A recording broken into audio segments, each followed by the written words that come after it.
Assalamualaikum warahmatullahi wabarakatuh. Halo semua, selamat datang di podcast Generasi Pancasila. Nah, di podcast kali ini saya akan mengangkat tema yaitu nilai Pancasila dan kehidupan anak muda. Nah, sebelum lanjut, perkenalkan nama saya Friska Rafelia sebagai presenter di podcast ini. Nah, kali ini kita kedatangan dua narasumber yang keren dan kece banget nih. Nah, untuk kedua kakak ini bisa nggak sih di-spill dulu gimana? Bisa, silakan Mbak Ada. Dari perkenalan dulu nih Mbak. Iya dong. Boleh. Saya sendiri Adelia Putri Lalita dari Fakultas Ilmu Sosial dan Ilmu Politik Universitas Sriwijaya. Mahasiswa Unsri Mbak. Kan? Program Studi Sosiologi Angkatan 2023. Mbak Nesa sendiri gimana Mbak? Halo semuanya, perkenalkan aku Anisha Nastia. Aku juga sering dipanggil Nesa. Aku dari Fakultas Ilmu Sosial dan Ilmu Politik, jurusan Sosiologi 2023. Mahasiswa Unsri juga nih. Oke, keren banget nih mahasiswa Unsrinya kan? Oke. Jadi gimana sih kabar-kabar dari kedua mbak ini? Baik dong Mbak, alhamdulillah baik saat ini. Aku juga baik dan semoga kedepannya juga lebih baik lagi. Oke. Jadi gimana? Ada yang mau nanyain kabar aku atau gimana ini? Gimana kabar Mbaknya sendiri? Oke, aku juga sangat baik ini dalam keadaan sehat walafiat tentunya. Oke, gimana sih kesibukan dari kedua mbak ini? Kalau aku sendiri udah dari ngampus pulang ke kosan. Nah, kebetulan aku itu ngekos di dekat Untri ya pokoknya. Terus udah pulang tuh kayak beberes gitu kan, terus nyuci, terus juga masak, tidur gitu. Ya Mbak Nesa juga sih. Iya, terus Sibuk juga sih terus ini. kebetulan aku juga ikut organisasi gitu kan, jadi kebetulan udah mulai jalan nih organisasi yang aku ikutin itu. Nah, jadi kalau pulang kuliah nih misalnya sorenya itu mulai ikut itu apa tuh organisasi gitu ya guys. Kalau aku sendiri gitu, kalau Mbak Ada gimana? Kalau kesibukan saya sendiri itu kan pagi-pagi tuh ngampus Mbak. Udah ngampus itu kan, apalagi kan ini lagi UTS tuh, UTS banyak banget tugasnya kan. Ngerjain tugas, pulang dari kampus itu mandi kan, beres-beres, ya seperti itu setiap harinya, kegiatan setiap hari. Oke, kayaknya pada sibuk-sibuk banget nih ya. Ini waktunya ini. Jadi kayak udah masuk topiknya aja nggak sih ini? Boleh. Boleh kan? Oke. Jadi topik dari podcast kali ini yaitu kehidupan anak muda Indonesia di era digital dan kaitannya dengan Pancasila. Peran Pancasila dalam pesatnya teknologi saat ini kerap terabaikan, padahal Pancasila dapat membangun karakter positif dalam berperilaku di era digital, khususnya bersosial media. Tingginya nilai toleransi dalam bersikap menjadi salah satu indikator keberhasilan menggaungkan ideologi Pancasila di era digital.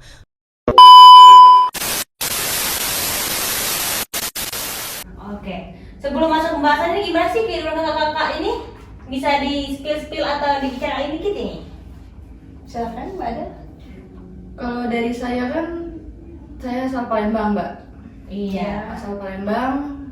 Alhamdulillah sekolah dasarnya di Palembang, SD WKA. Terus melanjutkan ke SMP Negeri 31 Palembang. SMA-nya SMA Negeri 19 Palembang. Dan alhamdulillah melanjutkan pendidikan di Universitas Sriwijaya dengan prodi sosiologi gitu Mbak. Oke. Kalau gimana kalau mbak Nesa sendiri? Kalau aku kan berasal dari Pramuli itu. Jadi Iya. aku sekolah di Pramuli itu dari SD. SD-nya itu SD 47 Pramuli, terus SMP 8 Pramuli, SMA-nya SMA 3 Pramuli, terus sekarang di Universitas Sriwijaya, alhamdulillah. Keren Mbak Nesa. Oke. Jadi kita masuk aja ke intinya ya nggak sih ini? Biar lebih panas-panas dikit ini. Ya. Oke. Nah, dari topiknya udah ketahuan nggak sih kalau kehidupan anak muda Indonesia ini antara Pancasila dan era digital? Menurut aku Pancasila itu sebagai pemersatu bangsa, di mana bangsa Indonesia itu kan multikultural. Jadi dengan nilai-nilai Kalau dari saya sendiri sih Pancasila itu menurut saya itu yang mempersatu bangsa sih, karena bisa kita lihat tanpa sebelumnya nggak ada Pancasila itu banyak banget perpecahan. Walaupun sekarang ada, tapi Pancasila itu yang bisa membantu kita sesama manusia bisa saling bersatu. Dengan adanya 5 sila itu kita bisa tahu kalau misalnya Indonesia itu emang berbeda suku, tapi dengan adanya Pancasila kita bisa mempersatu bangsa ini menjadi lebih baik. Kan di burung Garuda itu ada semboyan Bhinneka Tunggal Ika ya, yang artinya itu berbeda-beda tapi tetap satu. Nah, di atasnya itu ada lambang Pancasila, yang menurut aku sih itu yang menyatukan perbedaan kita tadi. Pancasila itu suatu ideologi di negara kita ya kan, dan juga untuk mempersatu bangsa juga. Kalau menurut saya Pancasila itu dasar negara ya, landasan negara. Jadi suatu hal yang harus dimiliki oleh negara itu sendiri. Pancasila dalam kehidupan sehari-hari yaitu kita saling menghargai satu sama lain, kita dari nggak rasis satu sama lain. Pancasila ideologi negara kita yang harus kita jaga. Dasar negara terbentuknya Republik Indonesia. Pancasila, menurut saya Pancasila itu dasar negara kita. Jadi pedoman juga.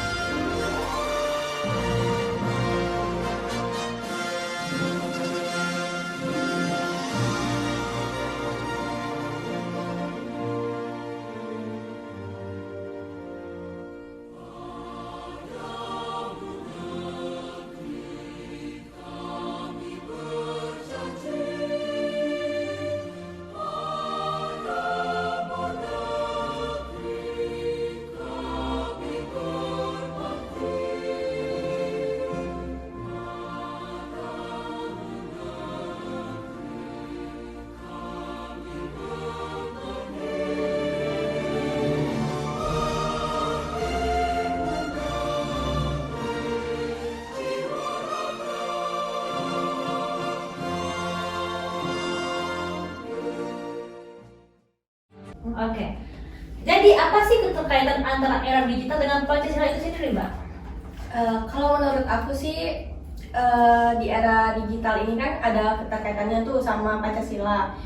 Soalnya itu kan bakal jadi landasan suatu negara gitu. Kalau misalnya kalau negara nggak ada digital juga kan nggak bisa maju tuh negaranya. Iya. Mereka tuh bisa ketinggalan gitu kalau nggak ada digital. Kalau menurut aku, kalau menurut Mbak Del gimana? Betul yang dikatakan Vanessa tadi, dengan semakin majunya era digital saat ini, dengan mengakses informasi juga kan semakin banyak sumber yang kita dapat dari era digital ini tadi. Oke. Itu aja sih. Oke. Boleh ditambah gitu. Jadi dari pemaparan kedua kakak-kakak ini pasti ada kan dampak dari era digital ini sendiri. Iya, Betul, ada. Mbak. Iya. Ada Oke. dampak positif. Jadi dan menurut Mbak Adel gimana dampaknya sendiri? kalau menurut saya itu ada dampak negatif, Mbak. Negatif dan positif. Oke. Tapi di sini saya akan memaparkan dampak negatifnya saja. Oke. Dampak negatif dari era digital dalam pengaruh nilai Pancasila. Betul, Mbak, tadi? Benar.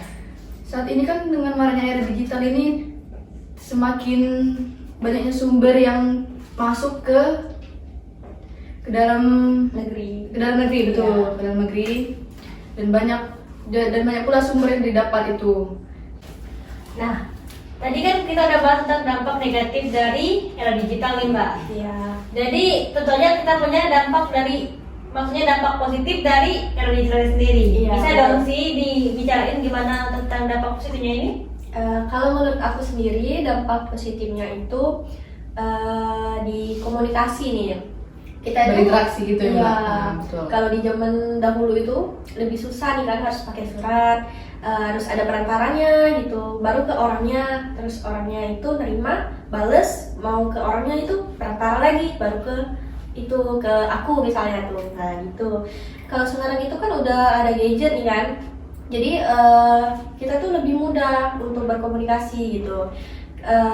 Kayak chattingan gitu kan, atau video call nih. Nah video call bisa langsung nampak nih wajah kita ke orang itu tanpa harus berinteraksi secara langsung gitu.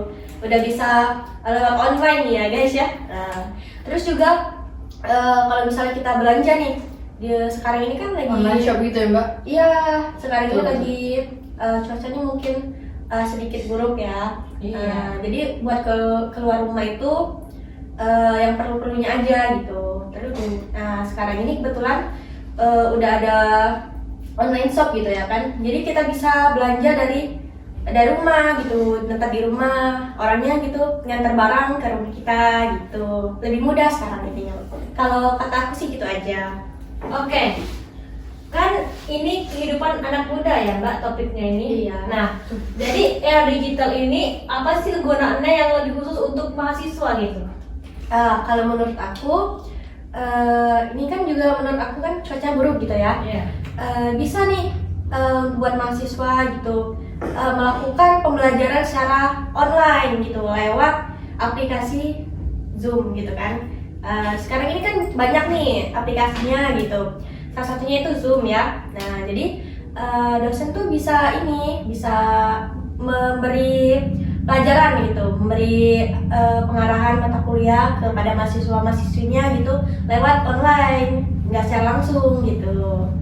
Kalau menurut aku gitu, kalau Mbak Nia gimana ya? Silakan Mbak Nia. Ya, yang udah disampaikan Mbak Nesa tadi kan dengan adanya gadget mempermudah kita berinteraksi secara online, secara jarak jauh gitu antara dosen dan mahasiswa.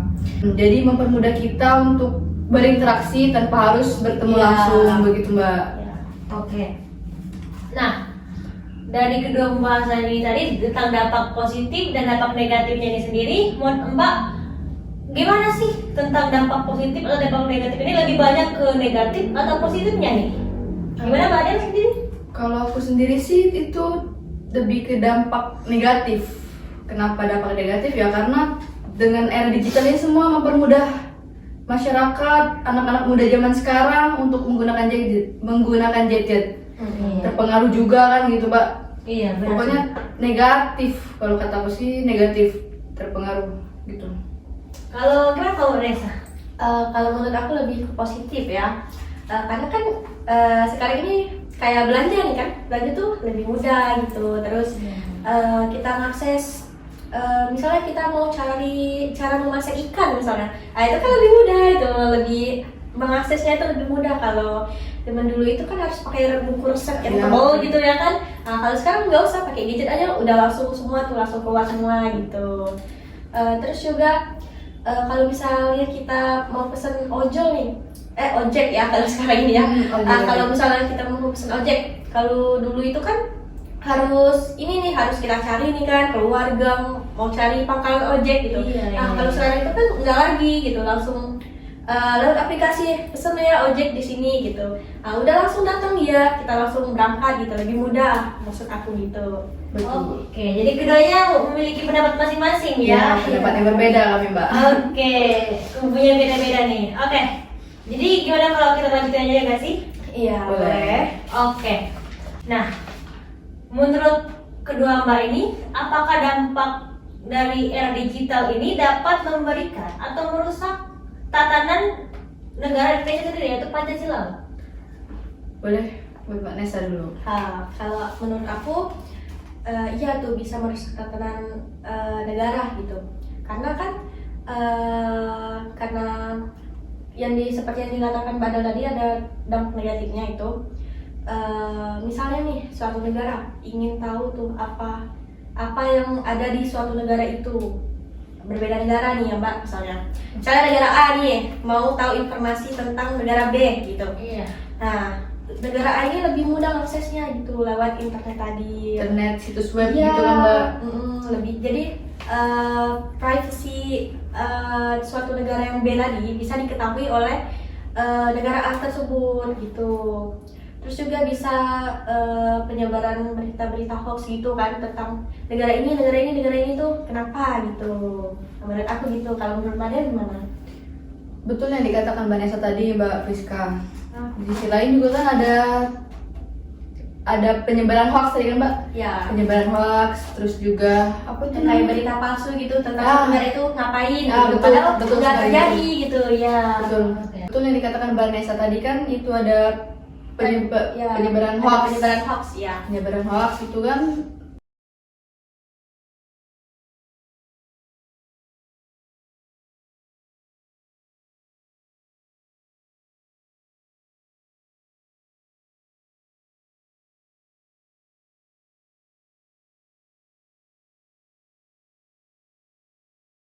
ya negara A dan negara B misalnya gitu Nah, kan. satu negara dan negara B itu. Negara A itu bisa kayak merusak nih misalnya gitu ya, Ya, merusak betul. negara B tersebut gitu ya kan.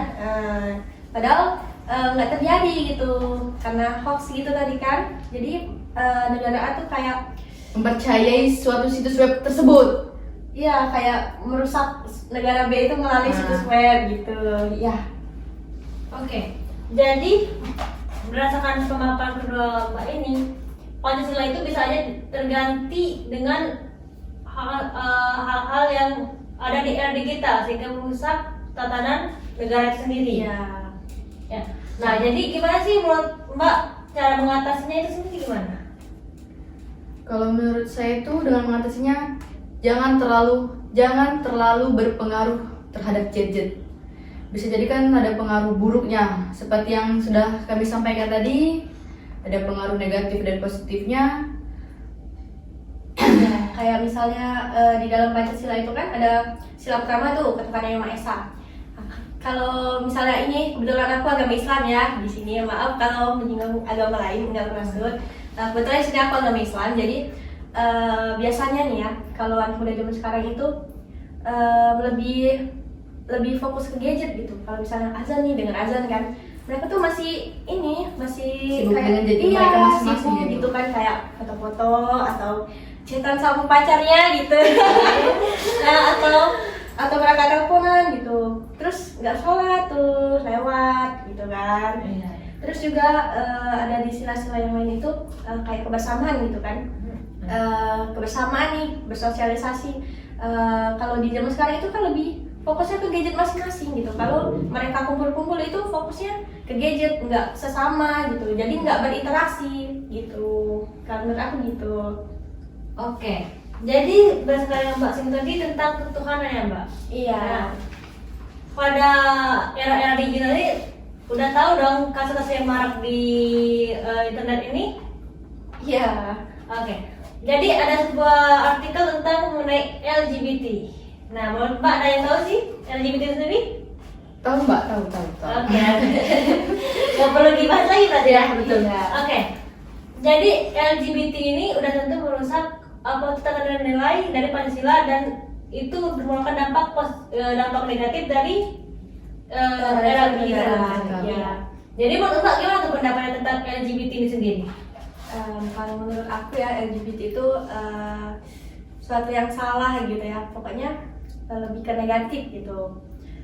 Selain itu juga LGBT itu kan bisa merusak moral dan juga merusak etika gitu. Kalau gini ya, kalau misalnya kita kan kalau aku nih masih berpikiran normal gitu ya, kenapa sih harus milihnya gitu?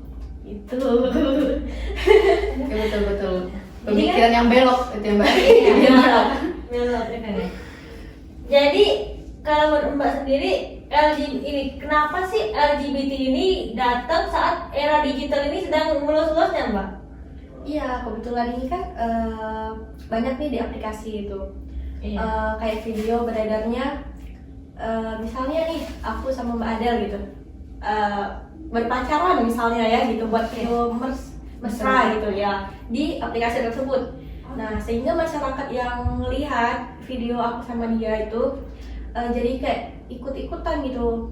Kalau misalnya masyarakat yang mendalami gitu ya, kayak mereka ini lucu banget gitu kan, padahal itu salah gitu. Jadi mereka tuh kayak udah punya berpikiran ini tuh bagus gitu, ini tuh lucu gitu kan, padahal itu tuh salah gitu, merusak moral dan etika. Padahal di sisi lain kan itu suatu hal yang buruk ditiru, tidak patut banget ditiru. Dan juga itu sekarang banyaknya video ya gitu, video LGBT gitu ya. Itu juga bisa mempengaruhi pola pikir mereka gitu. Dari pola pikir mereka yang normal gitu bisa jadi keikut-ikutan gitu. Jadi mereka mulai berpikiran kayak kalau LGBT itu udah yang ini, udah apa? Hal wajar? Iya, udah hal wajar. Padahal itu enggak boleh gitu kan. Betul. Kalau itu sih kembali ke pikiran mereka masing-masing yang menonton video tersebut. Jadi menurut Mbak LGBT tentunya salah dong Mbak ya? Iya. Oke. Jadi, nah kan ada beberapa negara atau tempat yang mengesahkan LGBT sendiri Mbak. Nah, menurut Mbak gimana sih agar LGBT sendiri itu dihentikan ataupun dihilangkan biar agar tidak tumbuh generasi yang baru gitu, agar tidak merusak tatanan nilai yang ada di suatu masyarakat. Iya. Ya. Kalau menurut aku ya, pemerintah itu membatasi video-video yang video LGBT yang beredar gitu di suatu aplikasi atau di suatu medsos gitu ya. Oke. Jadi sehingga masyarakat itu enggak keikut-ikutan gitu, atau pola pikir mereka tuh bisa berubah gitu menjadi yang negatif itu. Itu juga tergantung dari masyarakatnya ya untuk menanggapinya gitu.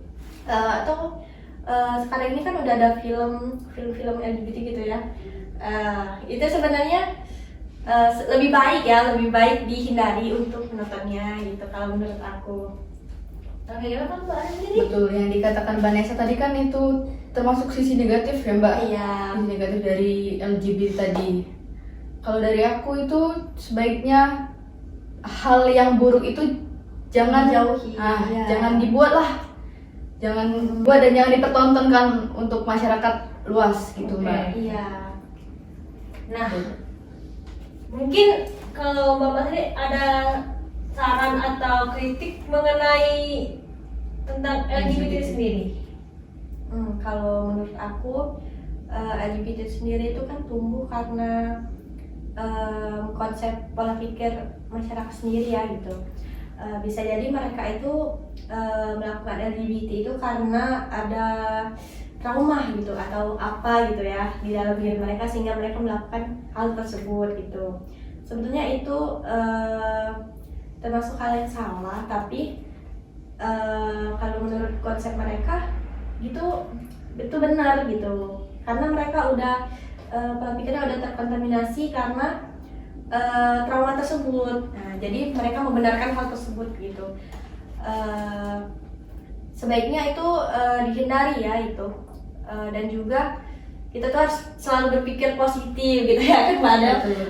Kalau misalnya kita ada trauma gitu atau trauma terhadap lelaki nih misalnya kan, atau gara-gara diputusin tiba-tiba gitu. Nah, kita tuh harus punya pola pikiran jangan yang jadi belok gitu. Iya. Sebaiknya dihindari kan pemikiran seperti itu. Iya, kita tuh harus berpikir kayak udah kalau aku diputusin ya aku cari baru gitu kan. Masih banyak orang lain, ngapain harus belok gitu. Iya. Oke. Jadi kayaknya ini udah di penghujung acara podcast kita kali ini gak sih? Iya. Jadi gimana, ada saran atau harapan untuk tema kita kali ini Mbak? Kalau harapan dari aku itu gini Mbak, kan saat ini kan era digital itu sangat berkembang pesat tuh di dunia masyarakat itu kan. Sebaiknya digunakan yang positif, lebih ke positif, enggak yang negatif gitu. Oke. Betul banget. Paham sekali. Iya. Menurut aku juga gitu. Emang kalau misalnya kita membicarakan di era digital ini, itu tuh sangat luas gitu ya, sangat bahkan aku sendiri itu bisa ini loh, misalnya aku nih sama kamu tuh orang baru gitu ya. Kamu tuh bisa dan ngakses identitas aku dari medsos gitu. Kamu bisa tahu semua gitu. Aku dari mana, ya aku berasal dari mana gitu kan. Umur aku berapa gitu. Kamu bisa ngaksesnya gitu. Ya, lebih baik ambil yang positif daripada daripada yang negatif. Oke. Nah, kayaknya nih sekian dulu sih podcast kita kali ini. Oke. Sampai berjumpa di podcast berikutnya. Kami akhiri. Wassalamualaikum warahmatullahi wabarakatuh.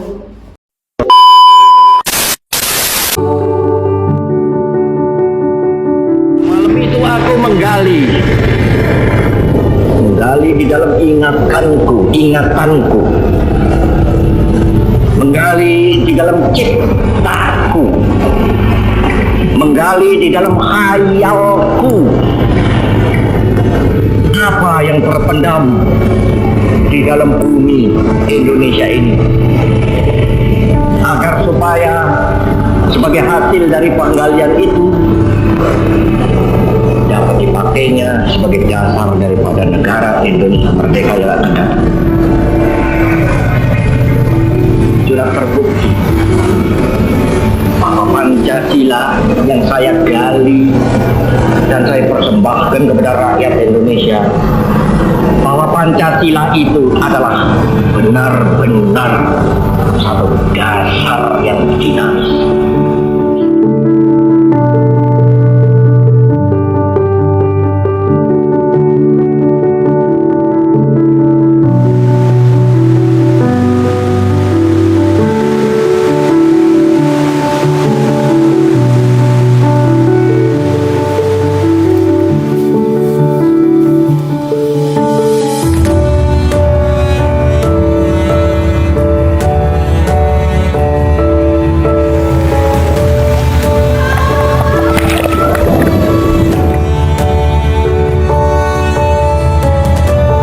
Pancasila itu jiwa dan raga kita.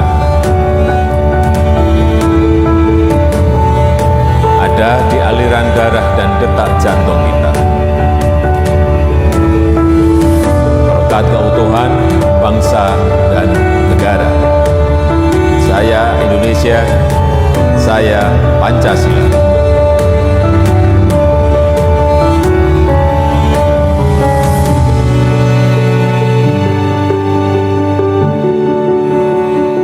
Pancasila itu dirasakan, tidak hanya dikatakan. Pancasila akan berarti jika diterapkan. Pancasila adalah dasar negara yang visioner. Pancasila harus dekat, harus hidup, dan dihidupkan dalam setiap kehidupan rakyat Indonesia. Saya Pancasila. Saya Pancasila. Saya Pancasila. Kamu?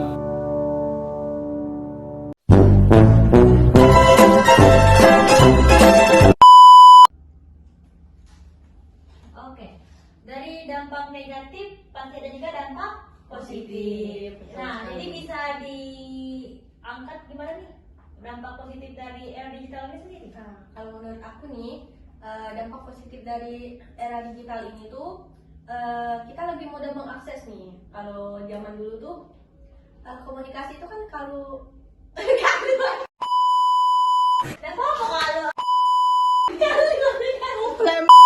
kita ini mengenai kehidupan anak muda di antara Pancasila dan era digital Kak ya. Nah, menurut kedua kakak ini sendiri, apa sih keterkaitan antara era digital dan Pancasila itu sendiri Kak? silakan Mbak Dek. Kalau era digital itu sendiri kan saat ini sangat berkembang pesat. Sangat berkembang pesat.